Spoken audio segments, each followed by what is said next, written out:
Who are your top 5 exciting players of all time in the NFL? Okay, so I'll start off this way, and I want to say this before anybody criticizes my list. This is my list, and I decide what's exciting for me. Okay, for example, I'm going to tell y'all right now, I have Peyton Manning on my list, and I don't have Michael Vick on my list. Wow. And Peyton Manning to me was more exciting to watch. And I know all he did was take the snap and throw the ball.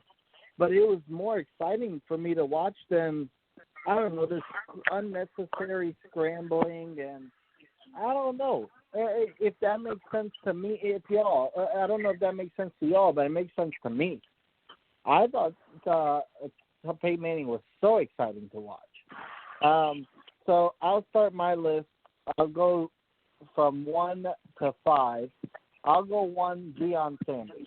I didn't even watch a lot of Deion's career. I started watching football when he was near the end.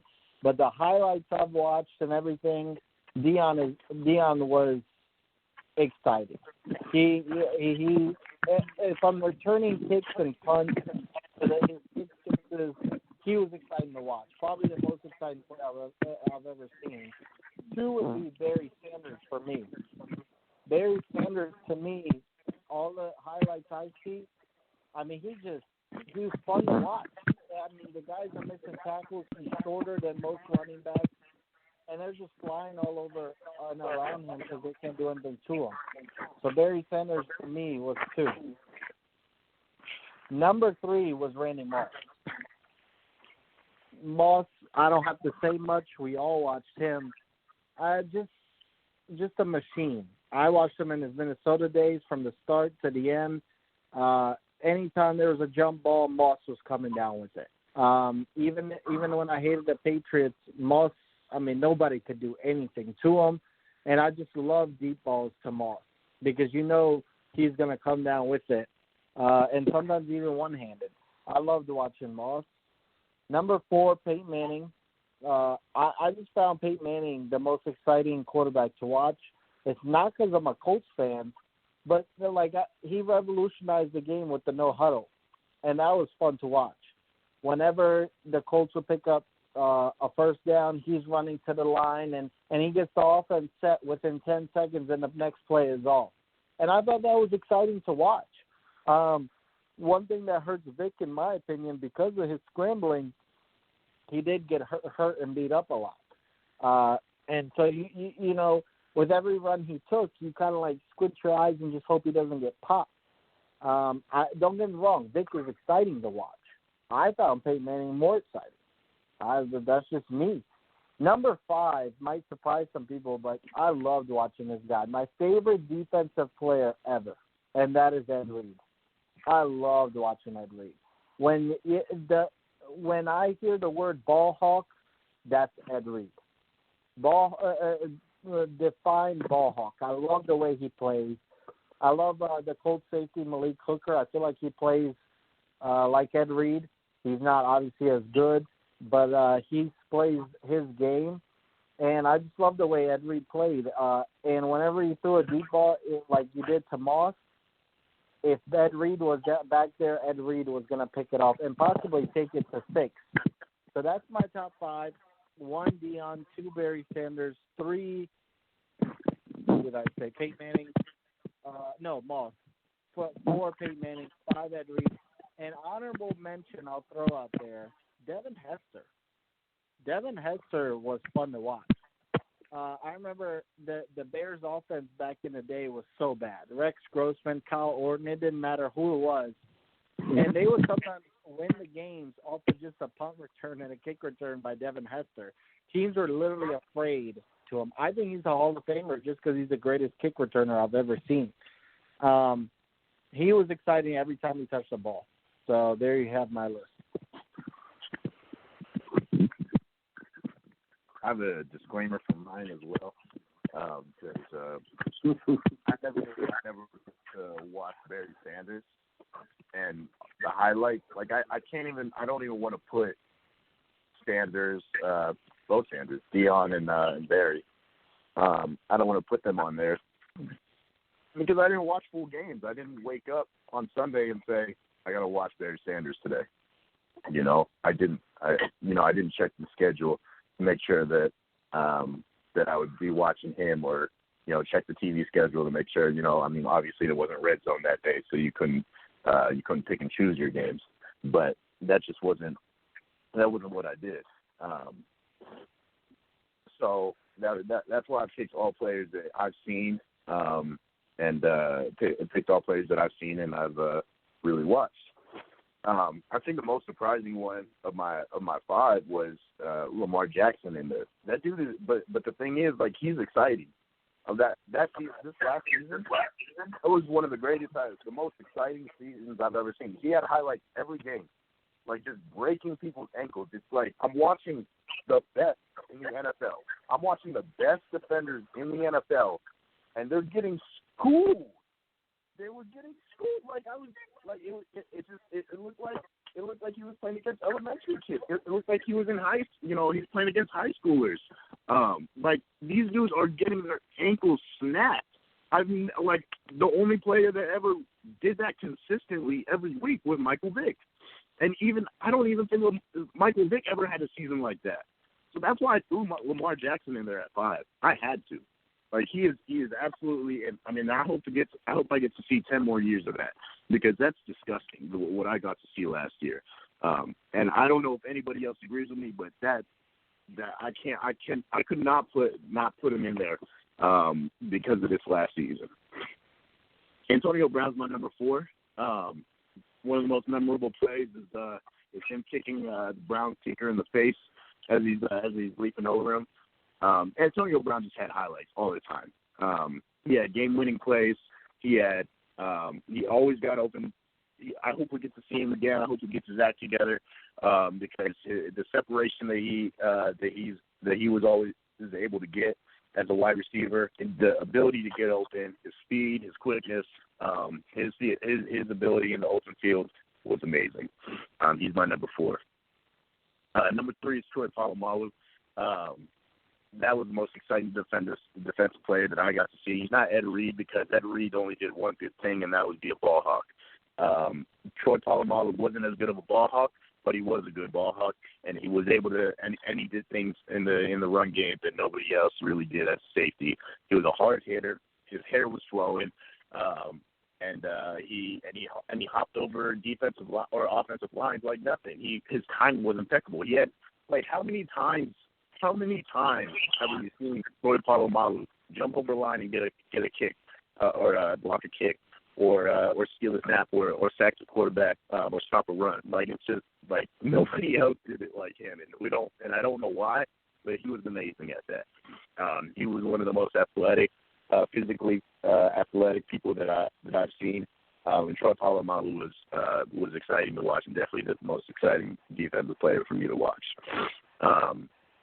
Number 2, Michael Vick, for the same reasons as Lamar Jackson. I think Michael Vick will have to drop if I keep seeing from what I see, Lamar Jackson is a better version of Michael Vick. We've only seen one season though, so we'll see. We'll see if he improves. We'll see if he's able to continue to make the passes that he does. We'll see if people start to smart up on him, and are able to contain him a little bit better. But Michael Vick was also unstoppable. If he had been a better passer, if he had, and he himself said he had taken the game more seriously as a Falcon and studied more, he probably would have had a much better career. But regardless, he was exciting. He was fast. He made plays, and he was clutch too. We saw clutch plays. That was just speaking on clutch real quick. I really wanted to put Brady in here because I'm always like he's one of my favorite players of all time. I just can't say exciting. I do enjoy watching him play. It's okay to enjoy Peyton Manning, but I just can't say that he was exciting. I still woke up and wanted to watch Peyton Manning and see what he did in the week. But there's no doubt in my mind, Mr. Box Office, that the reason that he was exciting for you was because he was an Indianapolis Colt. He was exciting because he was making plays for your Colts and winning games and dropping dimes to Harrison and Stokely and Wayne and Dallas Clark. That was exciting for you to watch because it was enjoyable for you to watch because you were a Colt. But no doubt it was enjoyable for me to watch too because he was transcendent. I just can't say exciting. And then number one for me, Randy Moss. He's absolutely the most exciting wide receiver that I've seen. The creativity that he had as a wide receiver, his just physical presence, just dominating corners. It didn't matter who was guarding him; he was still going to moss you. It didn't matter. He's number one. That's it for me. Oh, okay. Well, let me first start off by saying I have no issues with either one of you guys' list. I actually agree with Mr. Box Office, and I'm not a Colts fan. I think Peyton Manning was exciting because of how strategic he was. He would probably be in my top 10 most exciting, no doubt about it. Just the games that he played with the defenses, that was exciting for me. I love football, man. I love it, and I think it's like a chess match when you're playing against Peyton Manning, and I can respect that. So yeah, I can definitely see it. Yeah, unfortunately, it's not in my top 5 because you only have 5 spots. But I have no issue with Peyton Manning being somebody's top 5. Okay, so my number 5 guy is Marshall Faulk. I know people are going to say, well, actually, you just love Marshall Faulk. That is true. Think about the guys that I'm naming. You're thinking about maybe some of the greatest offenses ever outside of 2 of the guys that I'm going to name. But the Rams offense, the greatest show on turf, may have been the best offense ever. Not statistical-wise, I'm not talking about that, but just fun to watch. And to me, the guy that was the leader on that team, regardless of what Kurt Warner and Isaac Bruce and Isaac Hakeem and Torrey Holt and all those guys was doing, was Marshall Faulk. So Marshall Faulk comes in at number 5 for me. Dude would line up at wide receiver. Dude would line up in the backfield. You put a linebacker on him, they were too slow. You put a corner on him, he was too strong. He would just catch a little flare out and just basically run by him because he would just knock him over. Love Marshall Faulk. Coming in at number 4 for me is Michael Vick, because it was something that you didn't think could be done in the NFL. You didn't think somebody could be what Michael Vick was in the NFL. One of the fastest guys on the field playing quarterback. The game against a couple that stood out for me is the game against Minnesota in overtime. That was just ridiculous. I think I don't want to lie, I don't know exactly, but let's just say around 50-yard run to win the game in Minnesota. That run is legendary. I think he was the first person, if I'm correct, to go into Lambeau Field and beat Brett Favre in Lambeau in a playoff game. Michael Vick did that. Michael Vick, when he had his best chance of going to the Super Bowl, he just ran into a stacked Philadelphia Eagles team that was just ready to take that next step and get into the Super Bowl. But Vic was super exciting. I didn't think he played with the best talent around him. It's kind of hard. As a coach, I bet you it was really hard to kind of get the right people around him for his skill set. But I felt like Atlanta at least tried to do what they could, giving him somebody like Warrington and T.J. Duckett, Algie Crumpler. A lot of people don't really remember him, but he was cool at tight end. Nothing special. Peerless Price, I don't think it was the best fit for him. But nonetheless, Michael Vick is number 4. Number 3 coming in for me is Deion Sanders. Prime time. Come on, man. The dude's nickname is Prime Time. Anytime he touches the ball, I know I'm older than these guys, so it's a little different. I got to watch Deion's career. Deion is Prime Time, man. Anytime he got the ball in his hands, it was like magic. You wanted to see what he was going to do with it. Dude caught an interception against the Saints and started high step at the 50-yard line, bro. I'm like, who is this guy here? This dude would literally start high stepping and all the antics off the field.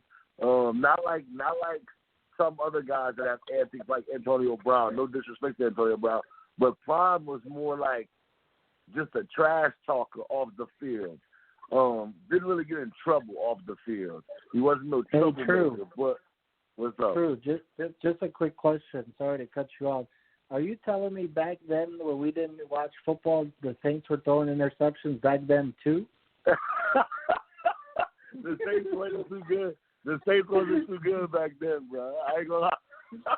I know. They were the Browns. But it didn't matter. Like, I saw Dan Marino try Deion in one game. I think he threw like 3 interceptions to Deion because he was trying to go at Deion. Deion is the best cover corner I ever saw. Just the only time I ever seen him get beat is when like he would be somebody that you wouldn't expect him to throw the ball to. Like he probably was bored on that side. Like they're definitely not gonna throw to him, and then you'll see him catch it. Of course, Jerry Rice. You know, you got your Jerry Rice to the world. Of course, they had games against him. Michael Irvin had some games against him. The elite guys, but he held his own against those guys too, and he gave them a lot of trouble as well. But for me, Deion comes in at number 3. Coming in at number 2 is Randy Moss. For everything you guys said, Randy Moss, man. And I challenge anybody out there, if you really love sports, especially during this quarantine right now, go to Randy Moss at Marshall. Go look at his highlight tape from Marshall. This dude was just next level. I know the Cowboys and Jerry Jones are beating themselves for not drafting that guy. A lot of teams are because of all the antics off the field before he got to the NFL. For anybody out there, Randy Moss actually committed to Notre Dame out of high school. Got in some trouble. Lou Holtz said, no, you can't come to Notre Dame. And then he wanted to go to Florida State. Oh, my God, that would have been trouble. Him and Peter Warwick at the same school in college. If you know about Peter Warwick, that's just different level right there. But got in trouble again and ended up going to Marshall. Just go look at his highlight tape at Marshall, man. Just phenomenal. This dude finished in the Heisman finalist with Marshall. Just think about that. This dude went to Marshall and finished as a Heisman finalist at wide receiver. Dude was a monster, bro. But he comes in at number 2. But number 1 for me, regardless of Moss, and I have no issue with anybody having Moss number 1, but my number 1 guy is Barry Sanders.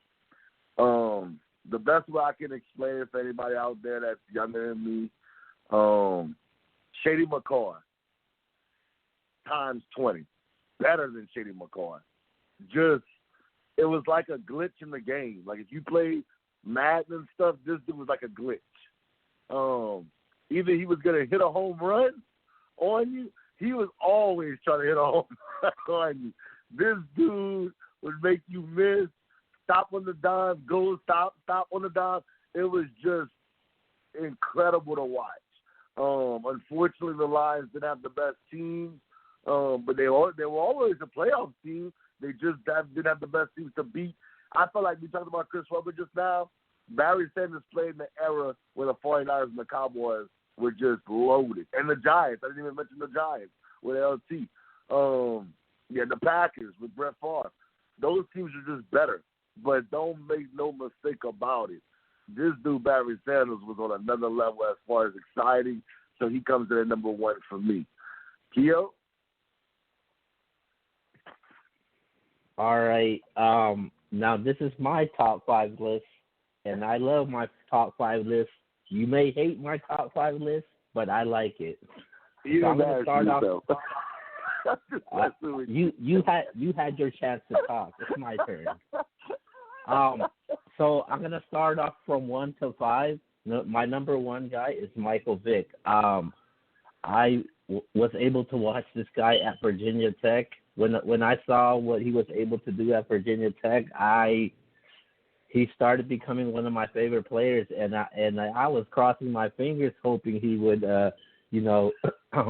actually be something special. And he was at a certain point of his career, and just what he was able to do, man. I just thought he was one of the most electrifying players to watch, and they didn't really give him much, man. Especially in offense. I mean, he did have work done, led by Dan Reeves, but I just loved Michael Vick, and he's still one of my favorite players of all time. My number two guy, I'm going with Deion Sanders, man.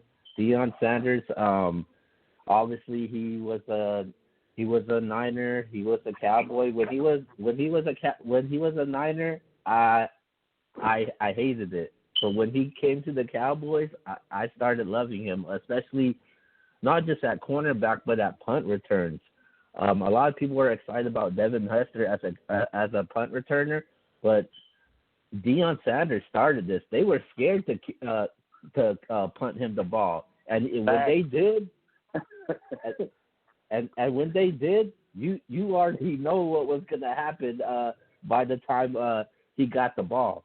And I just love Deion Sanders, especially his swag, his after the touchdown celebration, and he was on the offense a couple of times also. And so I got him at number 2. Number 3, I'm gonna go with T.O., man. Obviously, he was a Cowboy also. He did play with the Niners. He did play with the Eagles. But T.O., he trash talk a lot, man, and he actually backed it up. And everywhere he went, he was going to give you some production, and he was going to bring you his A game. A lot of people thought he was a cancer in the locker room, but I just love T.O., man, what he was able to do on the field. Number 4 for me was Brett Favre. Brett Favre, he's on my top 5 list of quarterbacks of all time. He was just exciting to watch, man. It's like watching a quarterback like that sling the ball the way he did. And even though the interceptions, people always look at that, but I just love Brett Favre, and he was just exciting to watch what he was what he was able to do. A lot of people thought he was a diva in the last 2 seasons because about him retiring, that he didn't want to retire. But then when he came to the Vikings, he showed everybody that he did still got it. So Brett Favre has to be my number 4 guy. And my number 5 guy, a lot of people may have a problem with this, but this is just me, man. I'm going with Tony Romo, man. Tony Romo, I'm a Cowboys fan, as you all know. He's one of my favorite Cowboys of all time. When Tony Romo was with the Cowboys, nobody expected nothing of Romo. But when he came, and when I started becoming a fan of Romo, was in that Niners game, man. He had a punctured lung and a broken rib. Down 24-14, beat them in overtime, man. And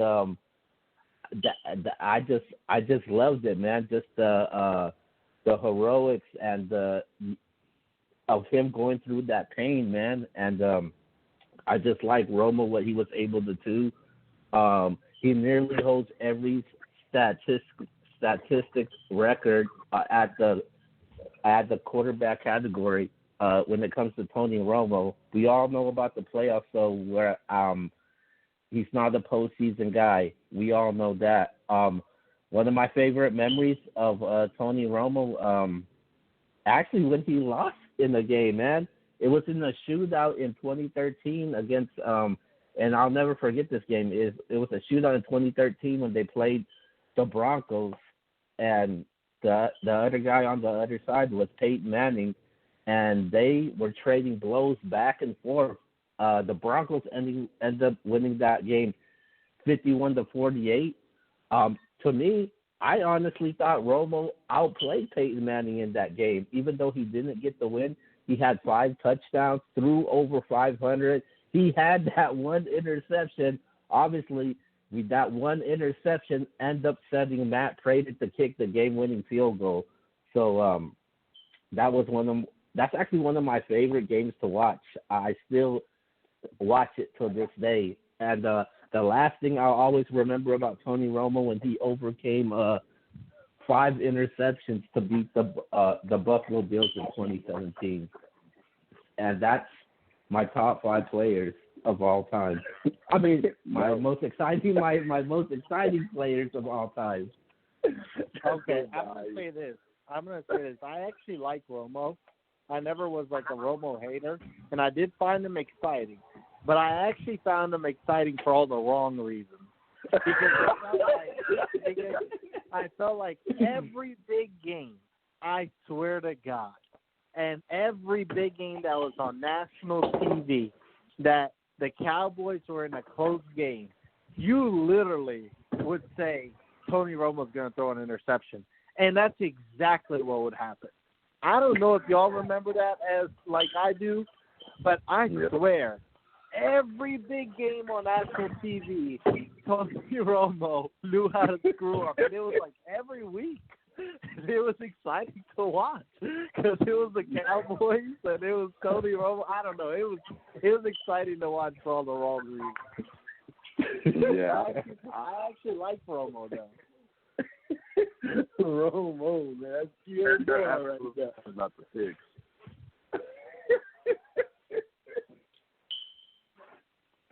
What you saying, Mike? I said he's absolutely right about the interceptions.